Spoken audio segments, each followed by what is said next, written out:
Musim gugur selalu datang dengan caranya sendiri. Ada yang membawa perpisahan, ada yang membawa awal yang tak terduga. Ini adalah kisah tentang seorang perempuan yang hidup di era abad ke-19, yang menolak tunduk pada aturan. Dan seorang pria bangsawan berkuasa yang tidak pernah berniat jatuh cinta. Ada perempuan yang hidup di zaman ketika perempuan seharusnya diam, tapi dia justru paling berisik. Lillian Bowman adalah gadis Amerika berusia 23 tahun. Dia anak ketiga dari 4 bersaudara pasangan Bowman. Ayahnya, Thomas Bowman, adalah anak dari seorang tukang cuci baju. Thomas Bowman berhasil mengubah usaha sabun kecil mereka menjadi perusahaan raksasa. Kesuksesan itu menjadikan keluarga Bowman menjadi salah satu keluarga terkaya di Amerika. Meski di mata bangsawan Inggris, mereka tetap dicap sebagai orang kaya baru. Keras kepala adalah predikat yang disandang Lillian dengan penuh kebanggaan. Dia senang menjadi dirinya sendiri. Bicaranya ceplas-ceplos, sering menolak aturan, dan selalu menjunjung tinggi kebebasan dan kesetaraan. Lillian sangat menyayangi adik perempuannya yang bernama Daisy. Usia mereka yang hanya terpaut 2 tahun membuat hubungan keduanya nyaris tak terpisahkan. Bisa dikatakan, mereka selalu menjadi partner in crime yang manis dan kadang menggelitik.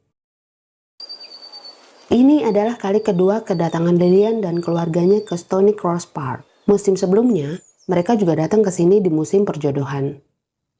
Meski Lillian dan Daisy tidak berhasil mendapatkan suami di musim sebelumnya, tetapi mereka ikut senang dan berbahagia atas kesuksesan mereka dalam membantu Annabelle, sahabat mereka, yang akhirnya berhasil mendapatkan suami yang sangat memujanya. Dan kunjungan keluarga Bowman ke Stony Cross Park yang kedua di musim gugur ini tanpa disadari akan mengubah hidup seorang bangsawan Inggris bernama Marcus Westcliff. Seorang pria yang terbiasa mengendalikan segalanya kecuali perasaannya sendiri. Inilah kisahnya.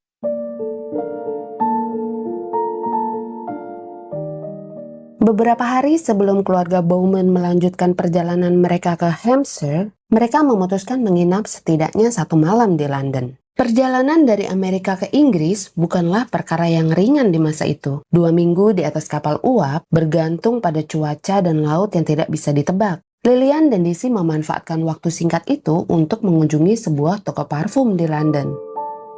Lillian memiliki indera penciuman yang sangat sensitif. Ia punya ketertarikan khusus pada wangi-wangian. Bukan sekadar menyukai, tapi memahaminya. Ia bisa menebak campuran aroma dengan ketepatan yang mengejutkan.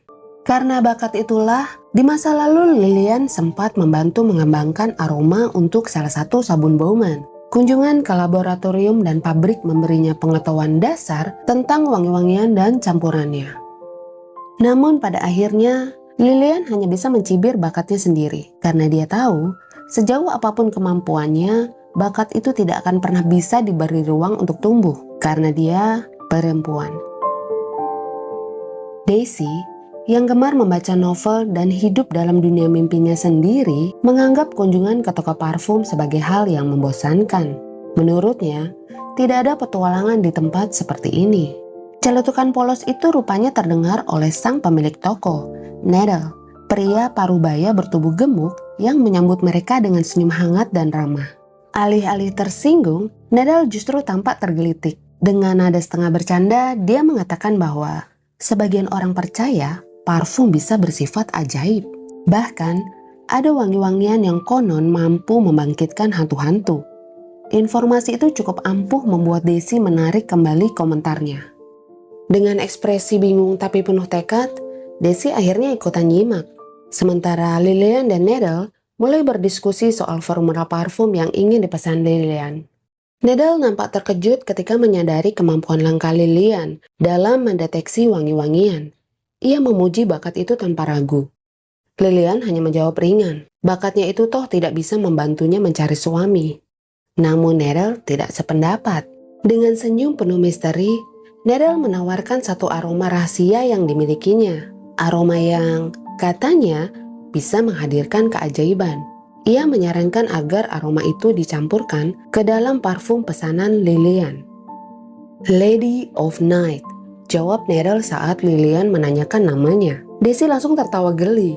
Nama itu mengingatkannya pada salah satu novel yang dilarang keras oleh ibu mereka. Untuk meyakinkan, Needle meneteskan satu tetes Lady of Night ke sabut tangan. Begitu Lillian menghirupnya, ia mengerutkan kening. Aromanya aneh, tapi juga menggugah. Dan yang paling mengusik, Lillian tidak bisa menebak campurannya. Untuk pertama kalinya, indera penciumannya gagal. Needle hanya tersenyum dan berkata bahwa aroma itu berasal dari bunga langka. Meski tidak percaya pada klaim keajaiban, Lillian menyukai keunikan aroma tersebut. Jadi tanpa berpikir panjang, ia menyetujui Lady of Night dicampurkan ke dalam parfumnya. Keajaiban, ha? Ejek Lillian saat mendengar harganya. Needle tetap tersenyum, meyakinkan bahwa parfum itu akan menunjukkan keajaibannya sendiri. Setelah membayar dan berjanji akan kembali di hari yang sama untuk mengambil pesanan parfumnya, Lillian dan Daisy meninggalkan toko itu. Di perjalanan menuju kereta kuda, Daisy tidak tahan bertanya apakah dia boleh mencoba parfum ajaib tersebut. Tentu saja, jawab Lillian sambil menahan senyum. Daisy langsung berbinar-binar. Aku akan membuat seorang duk paling tampan di Inggris tergila-gila padaku dan melamarku, ujar Daisy dengan riang dan tekad bulatnya. Lillian hanya tertawa geli. Daisy memang hidup di dunianya sendiri, bisa idealis sekaligus kekanak-kanakan dalam satu waktu. Dan Lillian mencintai itu. Berbeda dengannya. Satu-satunya hal yang selalu Lillian banggakan dari dirinya hanyalah kepalanya yang sekeras batu. Pegang kata-kataku, ujar Daisy sebelum mereka naik ke kereta kuda yang sudah menunggu mereka di pinggir jalan. Keajaiban akan berpihak pada kita.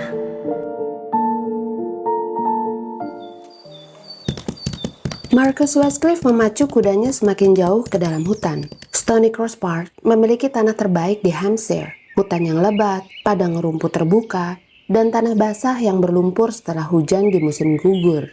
Sebagai pemegang gelar bangsawan tertua di Inggris, dari generasi sebelumnya keluarga Marsden, Marcus bukan sekedar pewaris nama besar. Ia membuktikan dirinya layak, lebih dari layak sebagai pemilik tanah dan bangsawan yang disegani. Pengaruhnya kuat di parlemen, aksesnya ke lingkungan kerajaan terbuka lebar. Di usianya yang menginjak 35 tahun, Marcus bahkan berhasil melipat gandakan warisan keluarganya hingga 4 kali lipat. Prestasi itu menjadikannya pria bangsawan paling diburu di setiap musim perjodohan. Marcus bukan tipe bangsawan pemalas yang hanya hidup dari warisan. Dan dia tahu itu. Sebagian besar kaum bangsawan memang tidak bekerja. Ego mereka terlalu tinggi untuk menginjak bumi dan disamakan dengan rakyat biasa. Padahal, zaman telah berubah. Banyak orang dari kalangan bawah justru berhasil mendobrak posisi mereka di masyarakat, menjadi kaya, berpengaruh, dan mandiri, berkat kerja keras dan kecerdikan mereka sendiri. Simon Hunt, sahabat sekaligus rekan bisnis Marcus dalam proyek pembangunan lokomotif, dulunya hanyalah anak seorang penjaga daging. Lalu ada Thomas Bowman. Ironisnya, tidak sedikit bangsawan yang justru jatuh miskin, terpaksa menjual satu persatu peninggalan keluarga, hanya demi mempertahankan status sosial yang rapuh. Saat adik perempuannya, Olivia, memberitahu bahwa keluarga Bowman telah tiba, Marcus langsung menyesal pernah mengundang mereka. Konsentrasinya siang itu buyar. Dokumen-dokumen penting di ruang kerjanya tidak lagi menarik perhatiannya. Ia memilih pergi berkuda, ketimbang harus menyambut kedatangan keluarga itu. Marcus memperlambat langkah kudanya, menyusuri jalan setapak berbatu di dekat danau yang tersembunyi di tengah hutan. Ia tidak sanggup membayangkan harus tinggal satu atap dengan keluarga Bowman hampir 1 bulan penuh. Perasaan itu bukan sekedar kesal, ia sudah mendekati kegelisahan.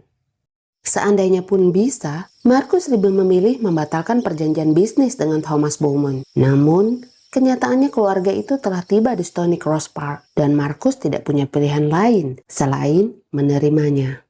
Rasa tidak sukanya terfokus pada kedua putri Thomas Bowman, terutama yang tertua. Pertama kali bertemu mereka pada musim panas lalu. Keluarga Bowman datang dari Amerika ke Inggris dengan satu tujuan, mencari suami bangsawan untuk kedua putri mereka. Bagi Marcus, Itu nyaris menggelikan. Sebagai bangsawan Inggris, atau lebih tepatnya sebagai dirinya sendiri, Lillian Bowman adalah simbol nyata dari kemunduran norma dan kesopanan yang seharusnya dijauhi.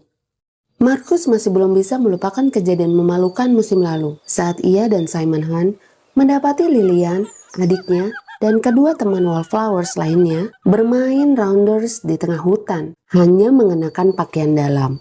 Wanita baik-baik tidak akan melakukan hal serendah dan setidak bermoral itu, terlebih di kalangan bangsawan. Dan yang paling membuat Marcus kesal, ia tidak pernah benar-benar bisa menghapus bayangan Lillian hari itu dari ingatannya. Meski demikian, Marcus tidak bisa mengingkari kenyataan bahwa satu dari keempat gadis itu kini telah resmi menjadi istri Simon Hunt, sahabat dekatnya. Awalnya Marcus membenci Annabel. Ia mengira gadis itu menikahi Simon demi harta. Namun setelah peristiwa kebakaran di pabrik lokomotif, pandangannya berubah seketika. Kini, ia menghormati Annabel sebagai istri sahabatnya. Marcus masih tidak habis pikir, kenapa mereka menjuluki diri mereka Wallflowers. Seolah bersatu, berbisik-bisik, dan menyusun strategi untuk menjaring suami adalah sesuatu yang pantas dirayakan. Bagi Marcus, itu bukan solidaritas, itu intrik. Dan dia membenci intrik hampir sama besarnya dengan kebenciannya pada ketidakpastian. Selama hidupnya, Marcus terbiasa mengendalikan segalanya. Tanah, harta, perjanjian, bahkan orang-orang di sekitarnya. Dan untuk pertama kalinya, ia tidak sadar bahwa kendali itu mulai bergeser. Dunia berjalan rapi ketika semuanya berada di tempat yang seharusnya. Dan keluarga Bowman datang membawa kekacauan. Perempuan-perempuan itu tidak tunduk, tidak meminta izin, tidak tampak gentar, terutama Lillian. Marcus menggertakkan rahangnya, mencoba mengusir bayangan yang tidak diundang itu dari pikirannya. Bayangan seorang gadis Amerika dengan tawa terlalu keras, pandangan terlalu berani, dan tatapan yang sama sekali tidak tahu caranya merendah. Ini hanya urusan bisnis, katanya pada diri sendiri. Sebulan setelah itu, keluarga Bowman akan pergi dan hidupnya akan kembali seperti semula. Marcus memacu kudanya sedikit lebih kencang, seolah jarak bisa mengembalikan ketenangan yang sejak siang itu terasa mulai retak.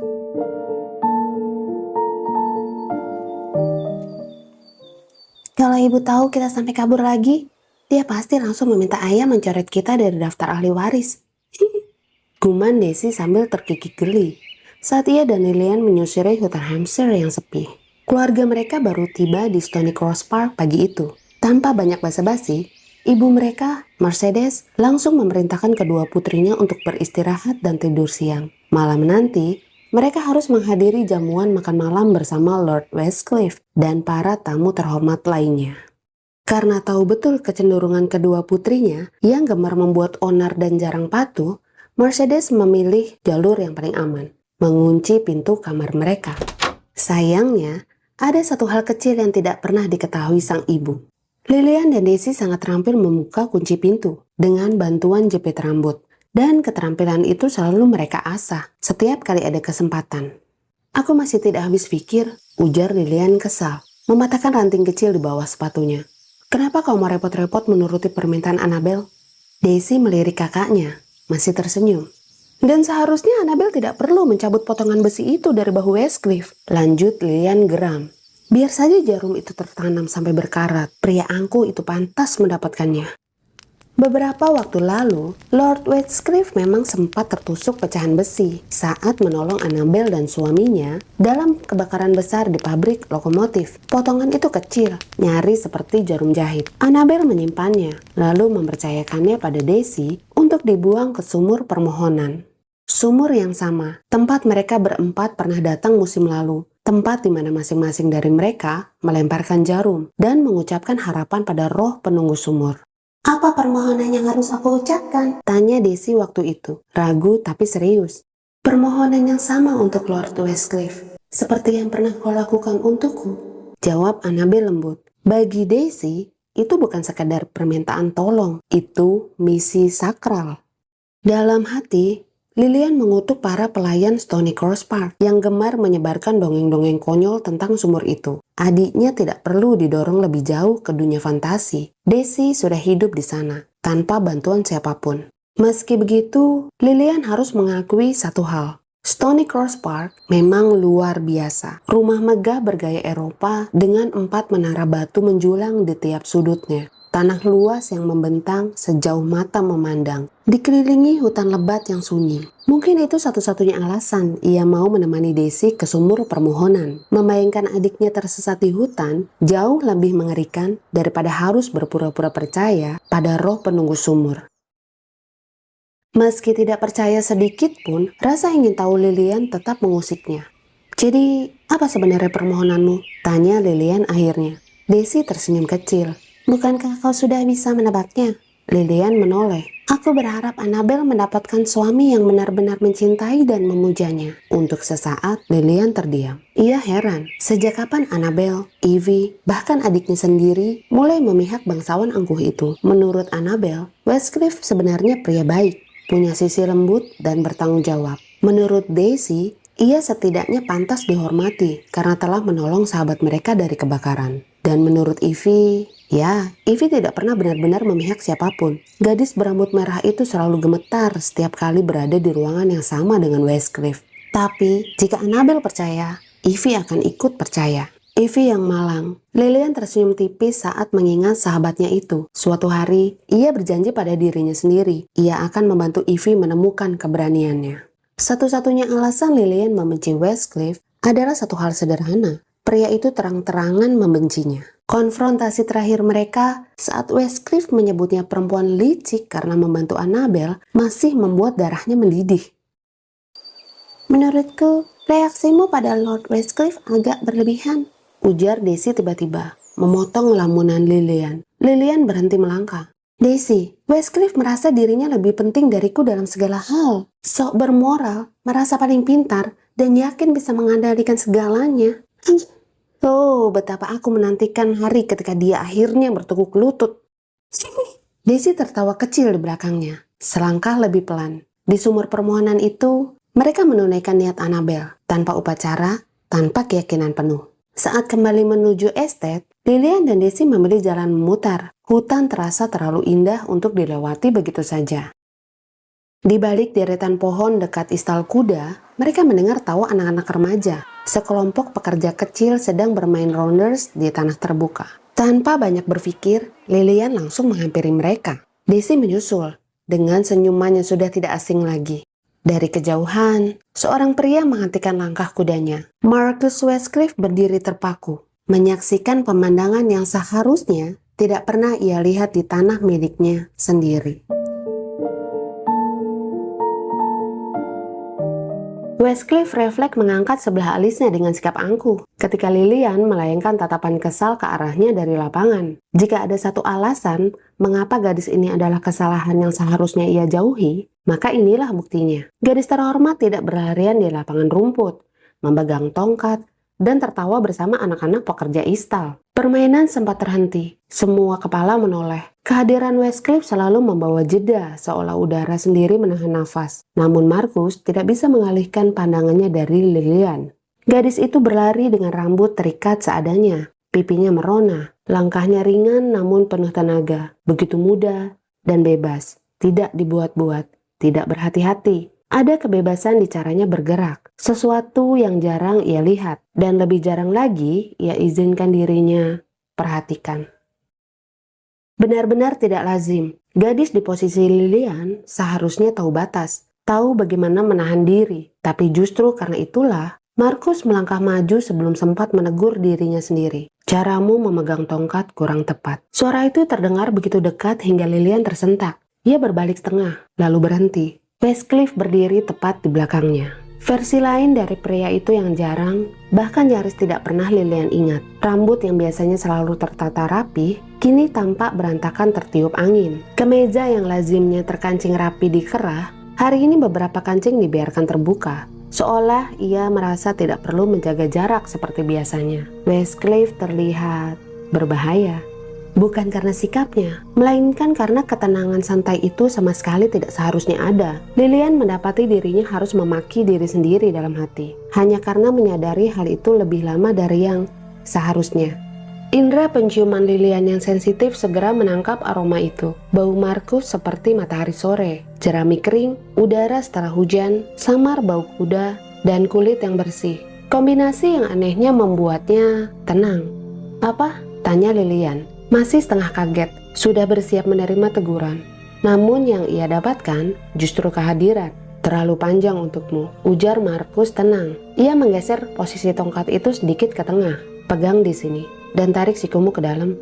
Lilian mendengus, lalu menoleh menatapnya dengan sorot jengkel sekaligus penasaran. "Apakah ada sesuatu yang tidak bisa Anda lakukan?" Sorot mata Westcliff yang gelap berkilat geli. Sudut bibirnya terangkat, nyaris tersenyum. "Aku tidak bisa bersiul." Lilian menatapnya, jelas tidak percaya. "Tidak mungkin, semua orang bisa bersiul." "Sayangnya tidak," jawab Westcliff ringan. Ia melangkah ke depan, meminta salah satu anak istal mengambil bola, lalu kembali bergerak ke belakang Lilian untuk mengambil posisi berjongkok sebagai penangkap, seolah keputusannya sudah diambil tanpa perlu diumumkan. Beberapa anak istal saling pandang, awalnya ragu, tapi tidak ada yang berani memprotes tuan mereka.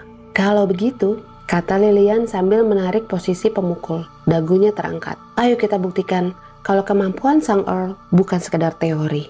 Ia bersiap mengambil kuda-kuda, tongkat bertumpu di bahunya. Dari sudut matanya, ia bisa melihat Daisy berjuang keras menahan diri untuk tidak tertawa. Bukan karena apa yang ia katakan, melainkan karena fakta bahwa Markus Westcliff dengan seluruh martabat dan jaraknya baru saja memilih masuk ke dalam dunia kecil mereka, dunia yang sama dengannya.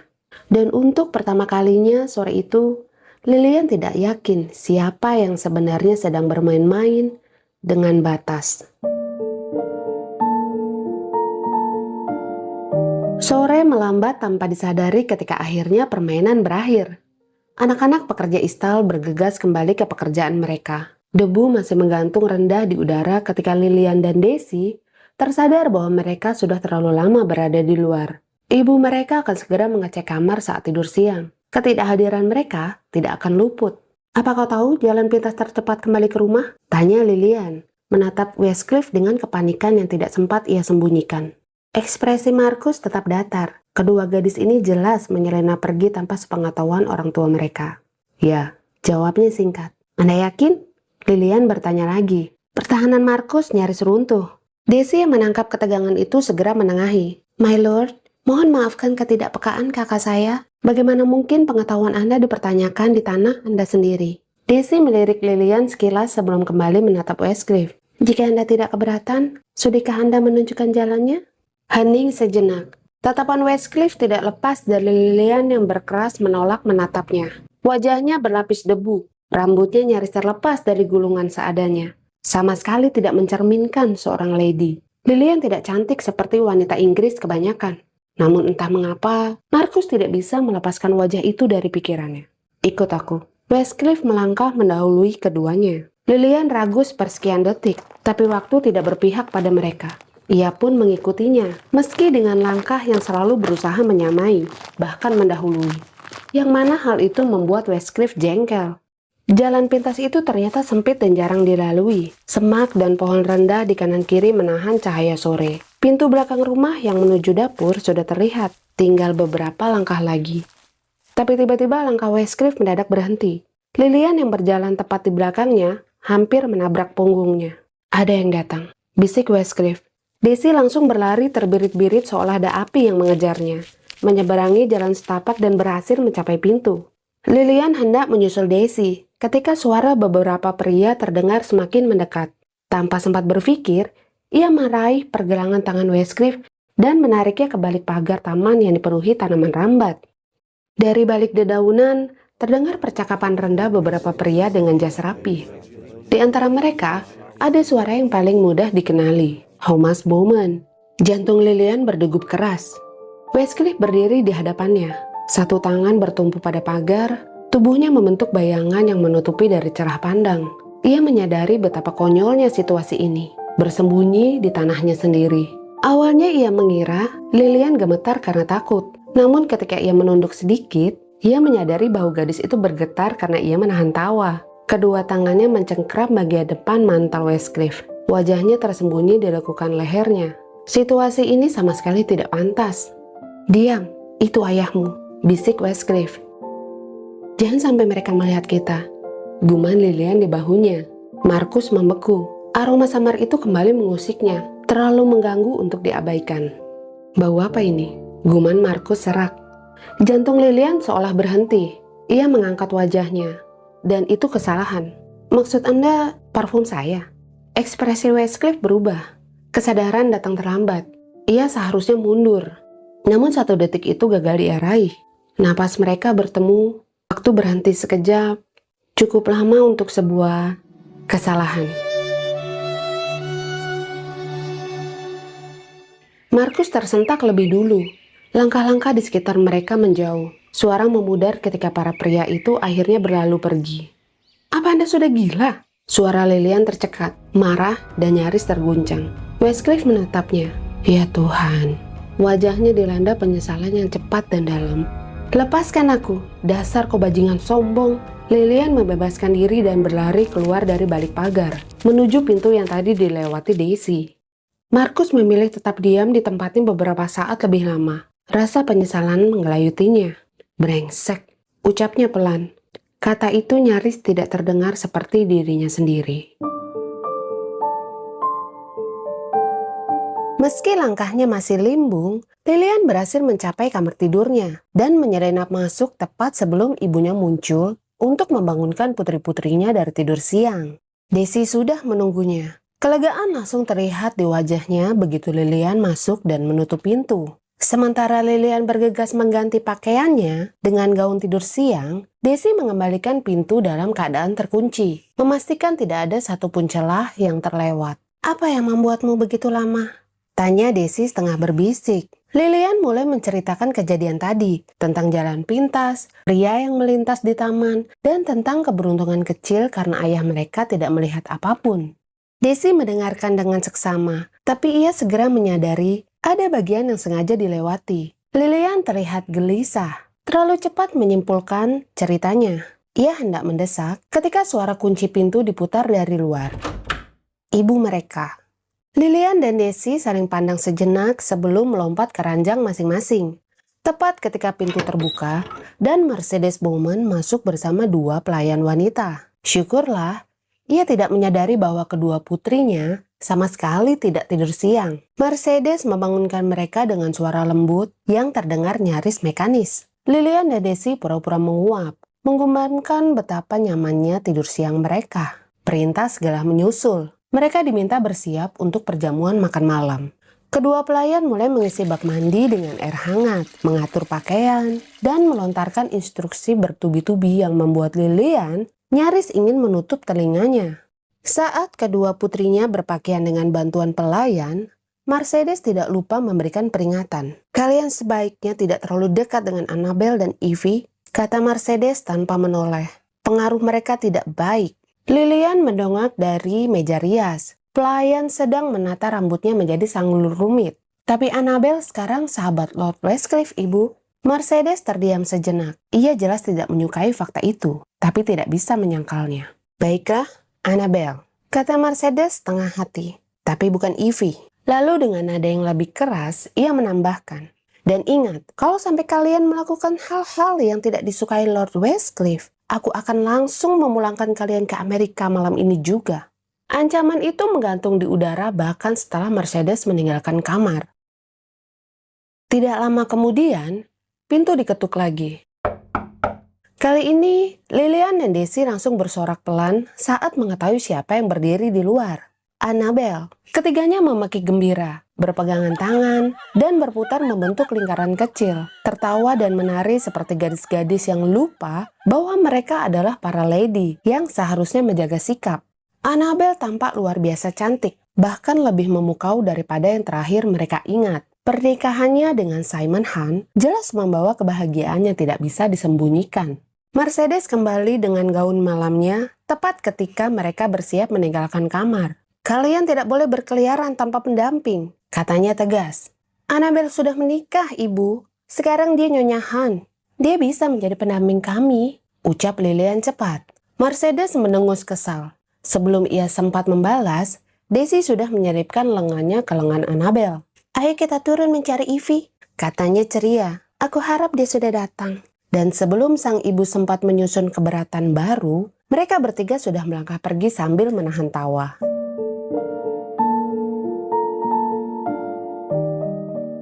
Ivy terkejut setengah mati dan nyaris berteriak ketika seseorang menarik tangannya. Namun keterkejutannya segera berubah menjadi lega saat ia menyadari bahwa yang menggiringnya menjauh hanyalah teman-temannya sendiri. Begitu tiba di selasar yang lebih sepi, keempatnya kembali memakai gembira atas pertemuan mereka. Sayangku Ivy, kami sangat merindukanmu, seru Lilian sambil memeluk tubuh rapuh sahabatnya itu erat, sebelum akhirnya melepaskannya.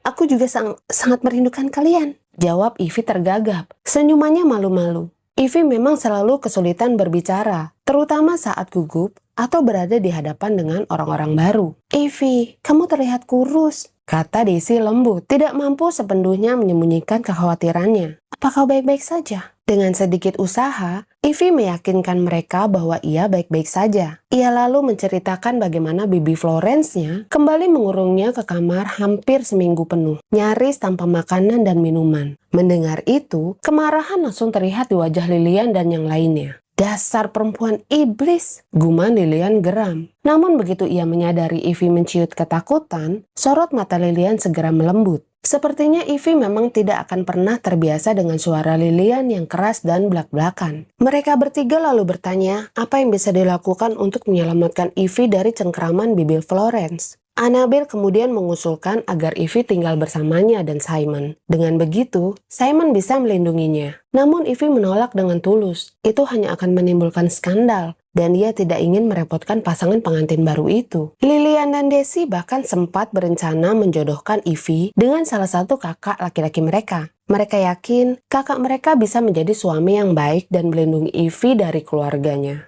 Ivy hanya tersenyum kecil, lalu menolak dengan lembut. Ia tidak ingin meninggalkan Inggris.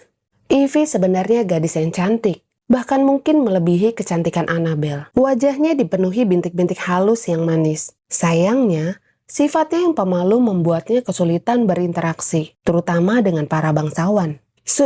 Sudah, ujar Ivy akhirnya, tidak nyaman menjadi pusat kekhawatiran. Kalian tidak perlu khawatir, aku akan baik-baik saja. Annabel dengan sikapnya yang lebih tenang, segera mengalihkan pembicaraan. Ia meminta Lilian dan Daisy menceritakan petualangan mereka tadi siang. Mereka pun mulai bercerita bergantian tentang menyelinap keluar, sumur permohonan, permainan rounders, hingga nyaris tertangkap basah. Annabel dan Ivy mendengarkan sambil tersenyum. Mereka selalu mengagumi keberanian dan semangat kedua kakak beradik itu. Hingga tibalah bagian yang membuat udara di atas mereka berubah. Bagian tentang Lord Westcliff. 3 tarikan napas terkejut terdengar hampir bersamaan. Lilian merasakan panas menjalar ke pipinya saat melihat ekspresi Daisy, Annabel, dan Ivy. Aku sudah menungganya, seru Daisy penuh kemenangan. Lilian mengerutkan kening. Bagaimana mungkin? Dengan penuh percaya diri, Daisy menjelaskan bahwa tidak ada satupun detail yang luput dari perhatiannya. Menurutnya, Lord Westcliff hampir tidak pernah melepaskan pandangan dari Lilian, baik saat bermain rounders maupun sepanjang perjalanan kembali ke estate. Lilian segera menyela. Menurutnya, semua itu hanyalah pengaruh parfum. Ia lalu menceritakan tentang parfum yang ia pesan. Parfum yang, menurut klaim penjualnya, mampu memikat pria. Lilian, sayangku, kata Annabel lembut. Kau tidak sungguh-sungguh percaya pada klaim seperti itu, bukan? Kalau Lord Westcliff bersikap seperti itu, mungkin karena memang tidak. Potong Lilian cepat. Bersikeras bahwa ia dan sang Earl saling membenci. Meski ia sendiri mengakui terdengar tidak masuk akal, Lilian tetap merasa tidak ada penjelasan lain atas perubahan sikap Westcliff selain parfum itu. Akhirnya, ia mengeluarkan botol kecil dari saku roknya. Daisy langsung berseri-seri. Ia mengusulkan agar mereka semua mencobanya. Sekedar untuk pembuktian. Annabel, yang tidak terlalu menyukai parfum, menyemprotkan sedikit ke belakang telinga dan pergelangan tangannya. Dengan setengah hati, Daisy dan Ivy justru menyemprotkan lebih banyak, sambil tertawa cekikikan. Kita lihat saja, kata Daisy usil. Berapa banyak bangsawan yang bisa kita pikat malam ini? Dan tawa mereka pun memenuhi selasar. Tepat sebelum perjamuan makan malam dimulai,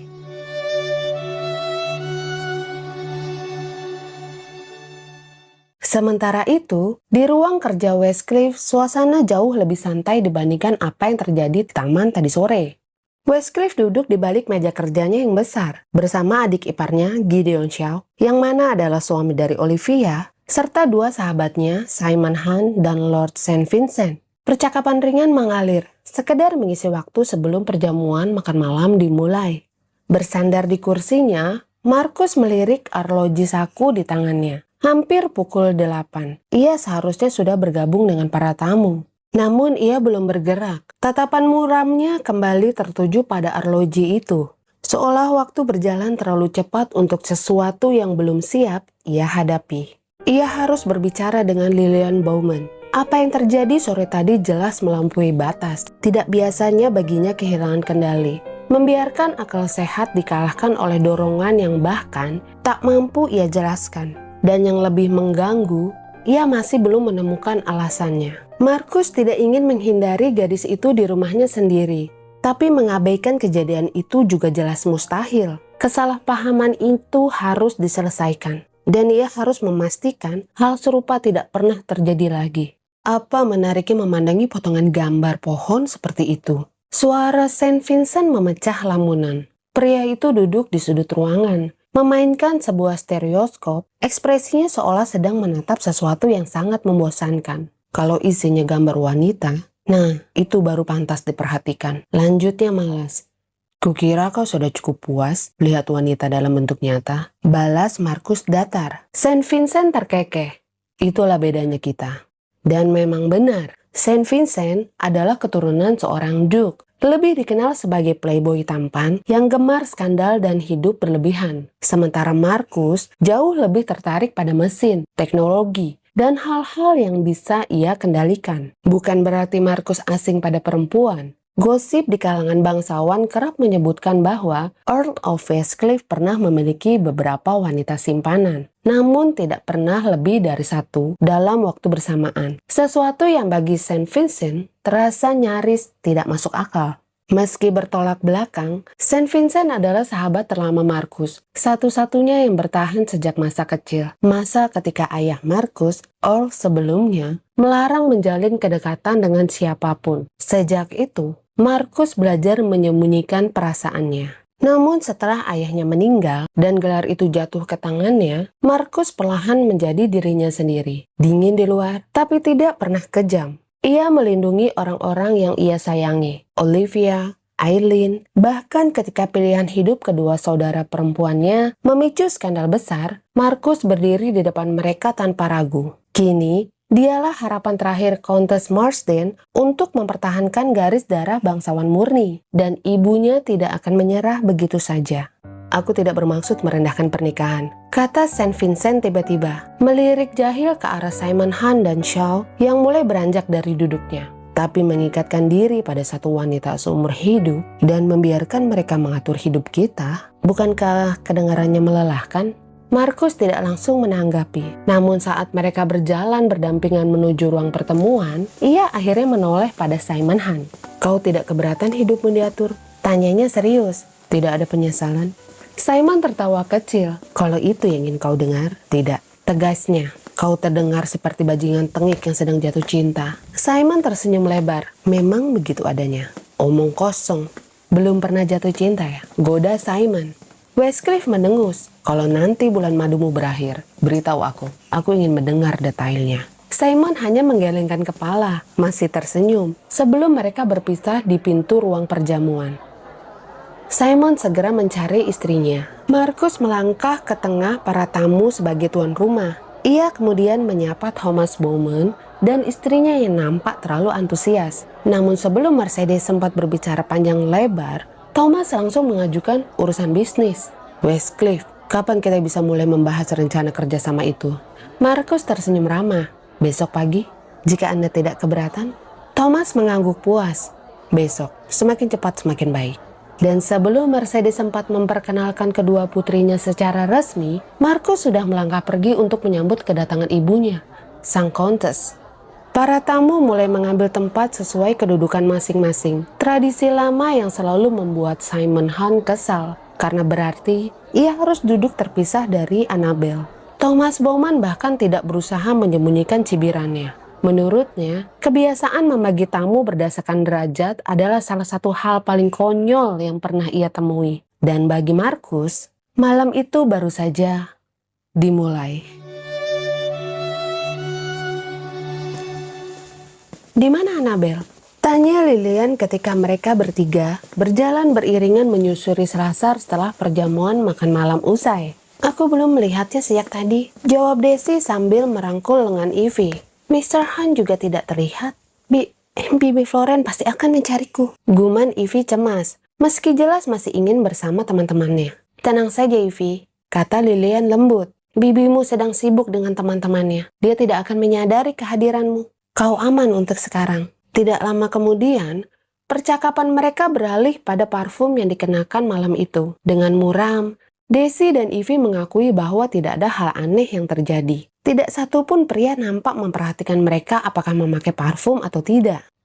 "Aku juga tidak," sahut Lilian kesal. "Sepertinya parfum itu hanya bereaksi pada Lord Westcliff." "Lilian, sepertinya Lord Westcliff memang..." Kalimat Daisy terhenti. Di ujung selasar, Lord Westcliff berdiri santai di dekat serambi. Bahunya bersandar pada salah satu pilar. Sikapnya tenang, seolah seluruh rumah ini adalah perpanjangan dari dirinya sendiri. Pikiran sinis itu membuat Lilian jengkel tanpa sebab. Namun ketika Westcliff berpaling, pandangannya menyapu mereka bertiga dengan sopan, lalu berhenti pada Lilian. Untuk sesaat, Lilian lupa cara bernafas. Bayangan pagar tanaman sore tadi menyelinap masuk ke benaknya. Tapi ia segera menguasai diri dan membalas tatapan itu tanpa gentar. Dia menakutkan," bisik Evie pada Daisy. "Dia hanya manusia biasa yang kebetulan menyandang gelar tertua, sayang," balas Lilian ringan. "Aku yakin dia akan lari terbirit-birit kalau melihat kecoa." Daisy spontan tertawa. Evie nampak nyaris pingsan mendengar kelancangan Lilian. Tanpa diduga, Westcliff justru melangkah mendekat. "Selamat malam, ladies," sapanya tenang. "Semoga kalian menikmati makan malam." "Hidangannya luar biasa, my lord. Terima kasih," jawab Daisy ceria. Evie hanya mampu mengangguk kecil. "Senang mendengarnya," ucap Markus, meski tatapannya tidak lepas dari Lilian. Tanpa bertele-tele, ia meminta izin untuk berbicara sebentar dengan Lilian. Dengan antusias, Daisy langsung mengangguk, mengabaikan tatapan peringatan dari kakaknya. Tidak punya alasan untuk menolak, Lilian menerima lengan yang disodorkan Westcliff. Ia dibimbing menjauh, meninggalkan Daisy dan Evie. Keheningan menyertai langkah mereka. Westcliff, yang biasanya memancing kemarahan Lilian, malam ini terlalu terkendali, dan itu justru membuatnya merasa tidak nyaman. Ia baru menyadari tujuan mereka ketika cahaya obor memantul di dinding kaca. Rumah kaca. Markus berhenti dan menatapnya. "Miss Bowman," ucap Markus akhirnya. Suaranya rendah. "Aku harus meminta maaf atas apa yang terjadi sore tadi. Aku tidak tahu kegilaan apa yang merasukiku, tapi aku memastikan hal serupa tidak akan pernah terjadi lagi." "Kegilaan?" Lilian menegang. "Baik, aku terima permintaan maaf Anda." Namun Markus melanjutkan sedikit terlalu jauh, mengatakan bahwa Lilian bukan gadis yang menarik, bahwa ia tidak pernah berniat mendekatinya, bahwa apa yang terjadi hanyalah kekeliruan semata. "Aku sudah cukup menyadarinya, my lord," potong Lilian tajam. "Anda tidak perlu mengulanginya." Lilian menarik nafas, lalu melanjutkan dengan tenang. "Tapi jika Anda benar-benar menyesal, maka ada harga yang harus dibayar." Markus menatap Lilian waspada. "Harga? Aku ingin bantuan Anda," jawab Lilian mantap. "Aku ingin ibu Anda, sang Countess, bersedia menjadi sponsor kami musim ini." Markus terdiam. "Kau terlalu memandang tinggi posisiku." "Aku tidak," balas Lilian. "Dengan pengaruh beliau, kami akan diperhitungkan. Kesempatan akan terbuka."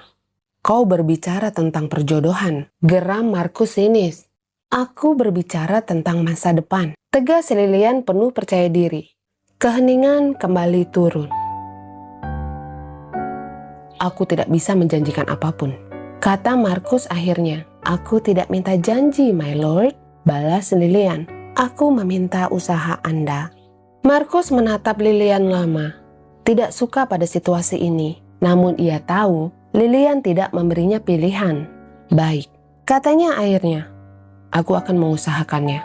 Kata-kata Markus terdengar berat, seperti kesepakatan yang tidak bisa ditarik kembali. Dan saat Markus berpaling, ia menyadari satu hal yang membuat dadanya terasa ganjil.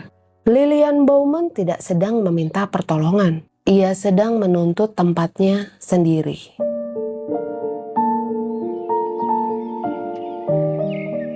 Jauhkan parfum itu dariku, kata Annabel tegas sambil mendelik sebal ke arah teman-temannya. Wajahnya nampak kurang tidur. Keempat sahabat itu sedang menikmati sarapan pagi di serambi. Lilian tertawa kecil melihat reaksi Annabel yang seolah ngeri hanya dengan mengingat botol parfumnya. Mereka bertanya mengapa Annabel tiba-tiba menghilang setelah perjamuan semalam. Dan dengan kesal, Annabel pun menceritakan penyebabnya. Ia mengaku sempat mendekati Westcliff malam tadi, sekedar ingin menguji klaim parfum itu. Namun Westcliff sama sekali tidak bereaksi. Yang bereaksi justru suaminya sendiri. Simon langsung mengakhiri percakapannya dengan Westcliff, lalu menggiring Annabel kembali ke kamar mereka. Dan sayangnya, suaminya itu membuatnya terjaga hampir sepanjang malam. Sepertinya parfum itu hanya bereaksi pada pria yang tepat, ujar Daisy sambil terkikik geli. Ia dan Ivy kembali menyemprotkan parfum ke pergelangan tangan mereka dengan penuh semangat. Lilian kemudian menceritakan kesepakatan yang telah ia buat dengan Westcliff. Ketiganya langsung menyambutnya dengan antusias. Itu luar biasa, kata Annabel. Nadanya kembali bersemangat. Kalau Lord Westcliff berhasil meyakinkan sang Countess, peluangmu dan Daisy musim ini akan jauh lebih besar. Aku tidak yakin, sahut Lilian santai. Dia seperti nenek sihir yang kehilangan sapunya. Ivy langsung tersedak teh yang sedang diminumnya. Daisy tertawa sambil menepuk bahu Ivy yang menatap Lilian dengan wajah syok. Annabel hanya bisa tersenyum pasrah. Pernikahannya dengan Simon Hunt dan persahabatannya dengan mereka perlahan mengikis sikap bangsawannya yang dulu kaku dan penuh topeng. Setelah selesai sarapan, Annabel memutuskan kembali ke kamar untuk beristirahat. Akhir-akhir ini ia mudah lelah, dan semalam jelas bukan malam yang tenang. Daisy dan Ivy berencana pergi ke pesta rakyat di desa dengan kereta kuda bersama para tamu wanita lainnya. Lilian yang sudah mengenakan gaun berkuda memutuskan ikut berkuda bersama rombongan lainnya. Daisy segera mengingatkan agar tidak mencoba melompati halang rintang. Di Amerika, wanita biasa menggunakan celana khusus berkuda. Namun di Inggris, pakaian itu dianggap tidak sopan dan bisa memacu skandal. Pagi ini, Lilian mengenakan gaun berkuda wanita yang lazim di Inggris, dengan kancing di sisi rok dan posisi duduk menyamping. Gaun itu tidak dirancang untuk lompatan. Annabel langsung cemas. Ia sangat mengenal keras kepala sahabatnya itu. Bahkan sempat terfikir untuk memberitahu Simon, sekedar berjaga-jaga. Hanya membayangkan Lilian terjatuh dari kuda karena kehilangan keseimbangan saja sudah membuat Annabel bergidik ngeri.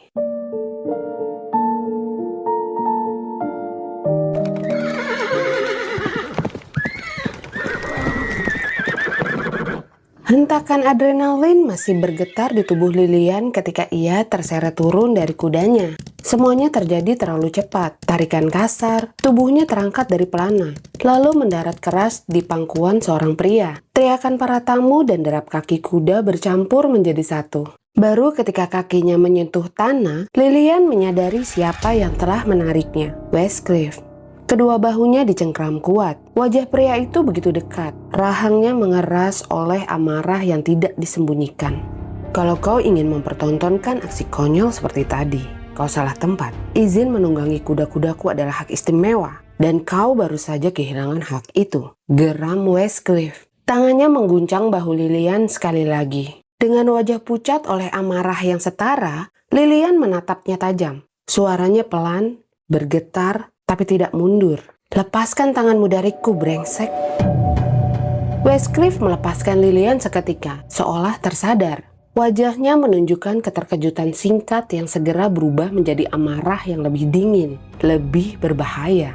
Westcliff ingin berbuat kasar, ia menyadarinya. Dan kesadaran itu justru membuatnya semakin murka. Tatapan mereka bertaut.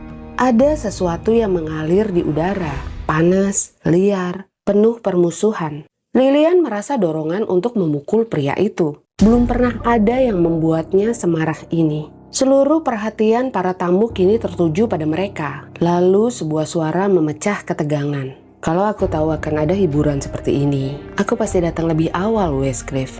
Ujar suara maskulin yang santai. Jangan ikut campur, Saint Vincent. Bentak Westcliff tanpa mengalihkan pandangannya dari Lilian. Oh, tentu saja tidak. Balas Saint Vincent ringan. Aku hanya ingin memberi selamat atas caramu menangani situasi ini. Sangat diplomatis. Sindiran itu menyentak kesadaran Westcliff. Ia baru saja menjadikan dirinya tontonan. Dengan tenang, Saint Vincent menawarkan untuk mengantar Lilian kembali ke estate. Westcliff langsung menyetujuinya dengan satu komentar sinis yang dibalas Lilian dengan ketajaman serupa. Sebelum api itu kembali membesar, Saint Vincent sudah menggiring Lilian menjauh dari area berkuda.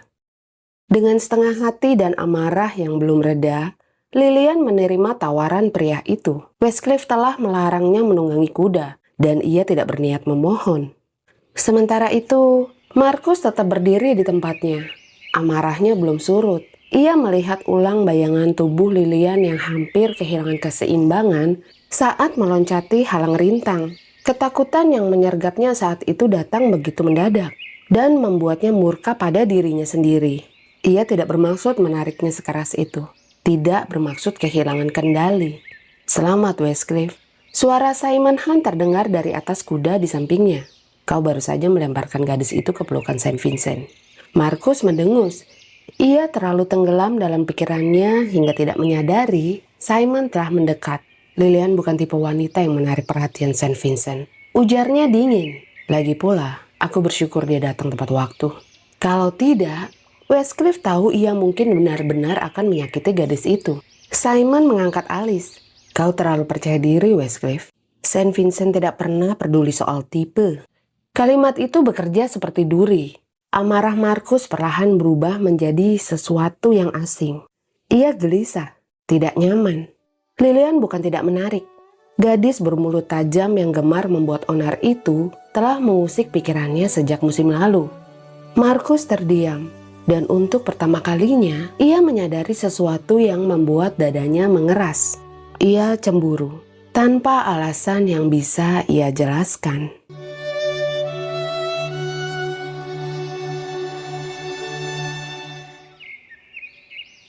Lilian sendiri tidak percaya ia bersedia ditemani Saint Vincent kembali ke estate dengan berjalan kaki. Seorang bangsawan dengan reputasi playboy yang nyaris tidak dikenalnya. Bahkan belum pernah diperkenalkan secara resmi, dan berjalan berdua menelusuri hutan Hampshire tanpa pendamping jelas berpotensi menimbulkan skandal. Namun saat ini Lilian terlalu marah untuk peduli pada etika. Mulutnya meluncurkan sumpah serapah sepanjang perjalanan. Alih-alih tersinggung, Saint Vincent justru menanggapinya dengan tawa ringan dan komentar santai. Anehnya, sikap pria itu perlahan meredakan amarah Lilian, hingga akhirnya ia ikut tertawa, meski enggan mengakuinya.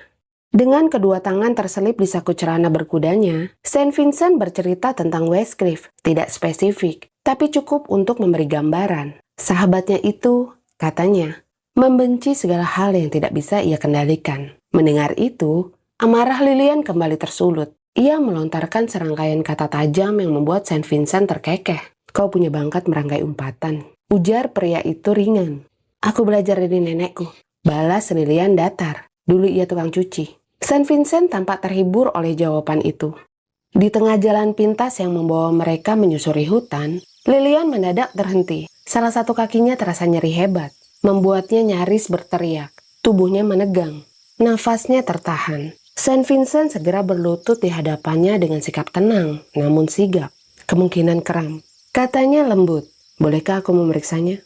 Dengan keringat di kening dan rahang mengeras menahan sakit, Lilian mengangguk singkat. Lakukan saja, asal sakitnya hilang. Ucapan itu membuat Saint Vincent terkekeh pelan. Di kehidupannya yang liar dan serampangan, ia belum pernah bertemu gadis yang begitu berani sekaligus tidak sabaran seperti Lilian. Saat pria itu memijat otot kakinya dengan terampil, Lilian tanpa sengaja memperhatikannya. Rambut Saint Vincent berwarna madu gelap dengan kilau pucat di bawah cahaya sore. Sorot matanya biru terang. Tidak heran banyak wanita yang mengejarnya. Yang mengejutkan Lilian bukan ketampanannya, melainkan sikapnya. Santai, penuh perhatian, tanpa nada merendahkan. Sangat berbeda dengan Westcliff. Aneh, pikir Lilian. Bagaimana dua pria dengan sifat sedemikian bertolak belakang bisa menjadi sahabat sejak kecil? Rasa nyeri perlahan mereda. Lilian menghembuskan nafas lega ketika Saint Vincent akhirnya kembali berdiri, menjaga jarak dengan sopan. "Terima kasih, my lord," ucapnya. "Dari mana Anda tahu kakiku kram?" Saint Vincent tersenyum tipis. "Aku punya banyak keahlian yang tidak penting." "Anda terlalu merendah," kata Lilian refleks. Senyum Saint Vincent berubah samar. "Percayalah, Miss Bowman, jika kau tahu apa yang sedang kupikirkan saat ini, kau tak akan mengatakan itu." Lilian menatapnya singkat. "Jadi, sebaiknya aku menjauh dari Anda?" "Tergantung," jawab Saint Vincent ringan. "Kau gadis yang menarik, tapi juga terlalu polos." Mereka melanjutkan perjalanan dalam diam. Pikiran Lilian kembali mengembara. Dan tanpa ia kehendaki, bayangan Westcliff menyelinap masuk. Kesal dengan dirinya sendiri, Lilian mempercepat langkah. Kakinya kembali terasa nyeri, namun ia mengabaikannya. Setidaknya rasa sakit itu mengalihkan pikirannya dari pria yang membuatnya murka. Dan entah kenapa terus terlintas di benaknya.